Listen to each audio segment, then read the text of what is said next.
Ini adalah kisah tentang ambisi, pengkhianatan, penemuan, dan tragedi. Sebuah cerita yang selamanya mengubah cara kita memandang planet ini. Ini adalah kisah ekspedisi pertama yang mengelilingi dunia, yang dipimpin oleh seorang pria bernama Ferdinand Magellan. Mari kita kembali ke awal abad ke-16 pada masa itu. Rempah-rempah dari Asia, terutama dari Kepulauan Maluku di Indonesia, nilainya bisa melebihi emas. Pala, cengkeh, dan lada adalah komoditas paling didambakan di Eropa. Dan siapapun yang mengendalikan perdagangannya akan menjadi sangat kaya dan berkuasa. Jalur perdagangan timur melalui Afrika dan Samudra Hindia saat itu didominasi oleh Portugal. Spanyol, sebagai saingan beratnya, sangat putus asa mencari rute alternatif mereka sendiri. Disinilah seorang pelaut Portugal yang tangguh dan berpengalaman, Ferdinand Magellan, memasuki panggung sejarah. Magellan adalah seorang veteran perang laut, pernah bertempur untuk Portugal di India dan Malaka. Ia tahu betul kekayaan yang menanti di Kepulauan Rempah. Namun, ironisnya, ketika ia mengajukan rencananya untuk mencapai Asia dengan berlayar ke arah barat kepada Raja Portugal, Manuel I, lamarannya ditolak mentah-mentah. Merasa tidak dihargai di tanah airnya sendiri, Magellan melakukan hal yang tak terduga. Ia menawarkan keahlian dan rencananya kepada musuh bebuyutan Portugal, yaitu Raja Charles I dari Spanyol. Raja Spanyol yang masih muda melihat potensi besar dalam rencana Magellan. Chiqueberas di Spanyol akan memiliki rute eksklusif ke Kepulauan Rempah, mematahkan monopoli Portugal. Maka, pada 20 September tahun 1519, Magellan berlayar dari Pelabuhan Sanel, Carde Barameda, Spanyol. Ia memimpin armada yang terdiri dari 5 kapal tua, Trinidad sebagai kapal utamanya, lalu ada San Antonio, Concepcion, Victoria, dan Santiago. Di dalamnya, ada sekitar 270 awak kapal dari berbagai negara. Misinya jelas dan berani, berlayar ke barat.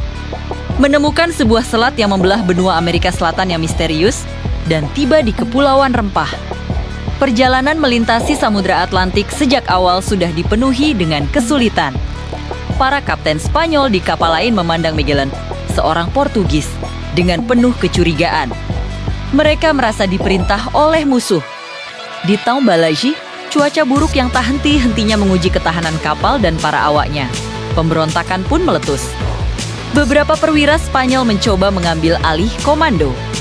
Tetapi Magellan dengan tegas dan terkadang brutal berhasil memadamkan pemberontakan tersebut. Ia menunjukkan bahwa tekadnya untuk melanjutkan misi ini tidak bisa diganggu-gugat. Setelah berbulan-bulan menyusuri pesisir Amerika Selatan yang belum terpetakan, mencari celah yang dijanjikannya, harapan mulai menipis. Mereka menghadapi musim dingin yang membekukan di wilayah yang sekarang kita kenal sebagai Patagonia. Kapal Santiago bahkan karam dalam sebuah badai. Namun, kegigihan Magellan akhirnya membuahkan hasil.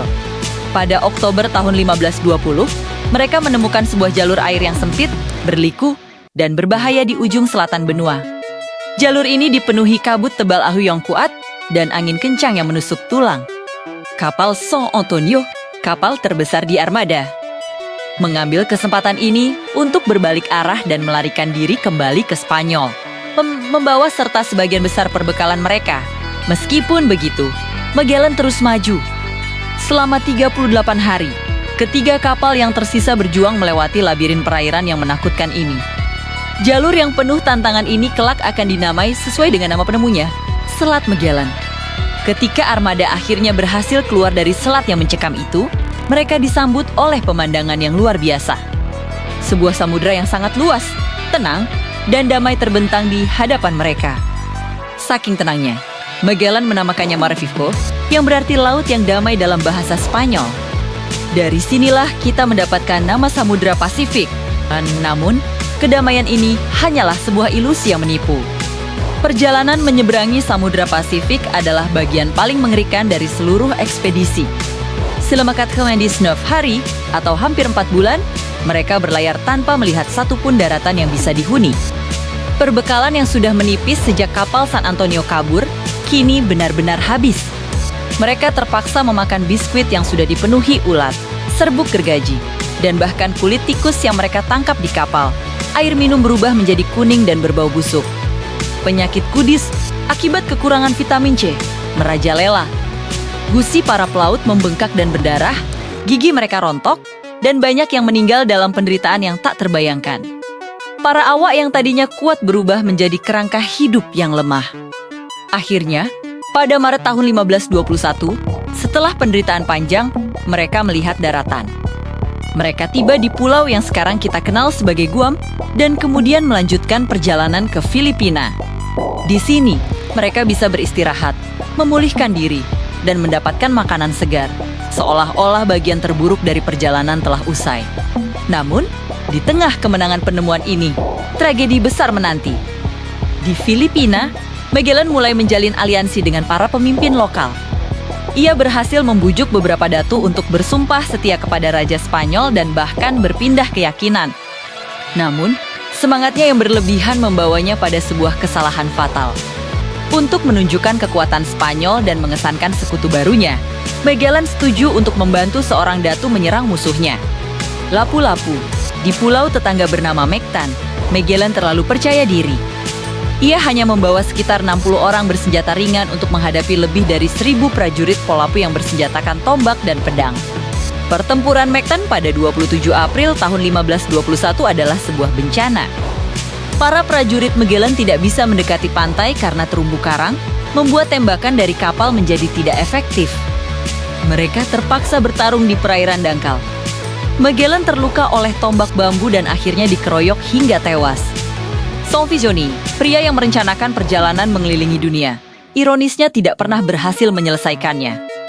Kematian Magellan membuat ekspedisi berada dalam kekacauan. Para sekutu lokal mereka berbalik melawan, membunuh lebih banyak lagi awak kapal dalam sebuah jamuan makan yang penuh tipu daya. Jumlah mereka yang tersisa sangat sedikit, sehingga mereka harus menenggelamkan kapal konsep karena tidak cukup orang untuk mengemudikannya. Hanya tersisa 2 kapal, Trinidad dan Victoria. Komando ekspedisi akhirnya jatuh ke tangan Juan Sebasti, N. Elcano, seorang perwira bes yang tadinya pernah ikut dalam pemberontakan melawan Magellan. Di bawah kepemimpinan Elcano yang pragmatis, kedua kapal yang tersisa akhirnya berhasil mencapai tujuan utama mereka, Kepulauan Maluku. Di sana, mereka mengisi palka kapal dengan cengkeh yang sangat berharga. Sekarang, mereka harus pulang. Kapal Trinidad mencoba kembali dengan menyeberangi Pasifik lagi, namun gagal dan akhirnya ditangkap oleh Portugis. Hanya tersisa 1 kapal, Victoria. Elcano membuat keputusan berisiko. Alih-alih kembali melalui rute yang sama, ia akan melanjutkan perjalanan ke barat, melintasi Samudra Hindia dan mengitari Afrika, sebuah rute yang dikuasai penuh oleh musuh mereka, Portugal. Mereka berlayar tanpa henti selama 6 bulan, menghindari pelabuhan-pelabuhan Portugis untuk menghindari penangkapan. Kelaparan dan penyakit sekali lagi merenggut nyawa. Akhirnya, pada 6 September tahun 1522, hampir 3 tahun setelah mereka berangkat, kapal Victoria yang compang camping tiba kembali di Spanyol. Dari 5 kapal dan 270 awak yang memulai perjalanan, hanya 1 kapal dan 18 orang yang berhasil kembali. Mereka adalah para penyintas yang kurus kering, hampir mati kelaparan, tetapi mereka membawa sesuatu yang jauh lebih berharga daripada rempah-rempah. Mereka membawa bukti yang tak terbantahkan. Pelayaran ini secara definitif membuktikan 2 hal yang mengubah dunia. Pertama, bumi itu bulat, bukan datar. Dengan berlayar terus ke satu arah, mereka bisa kembali ke titik awal. Kedua, semua samudra di dunia ini saling terhubung, membentuk satu badan air global yang sangat besar. Meskipun korban jiwa sangat tinggi, nilai muatan rempah-rempah yang dibawa oleh Victoria begitu fantastis, sehingga cukup untuk menutupi seluruh biaya ekspedisi dan masih memberikan keuntungan yang sangat besar bagi Spanyol. Juan Sebasti, N. Elcano secara resmi diakui sebagai kapten pertama yang berhasil menyelesaikan pelayaran mengelilingi dunia. Namun, warisan abadi dari keberanian, visi, dan pengorbanan tetap menjadi milik Ferdinand Magellan. Meskipun ia tidak menyelesaikan perjalanan itu sendiri, ialah yang memiliki mimpi dan keberanian untuk memulai ekspedisi mustahil ini, membuka jalan bagi era penjelajahan baru, dan selamanya mengubah peta dunia di benak umat manusia. Sebuah kisah luar biasa yang menunjukkan bahwa di balik setiap garis di peta, ada cerita tentang perjuangan dan tekad manusia. Terima kasih sudah menonton. Jika kalian menyukai cerita sejarah seperti ini, jangan lupa untuk like, subscribe, Dan nyalakan lonceng notifikasinya agar tidak ketinggalan video kami berikutnya. Sampai jumpa!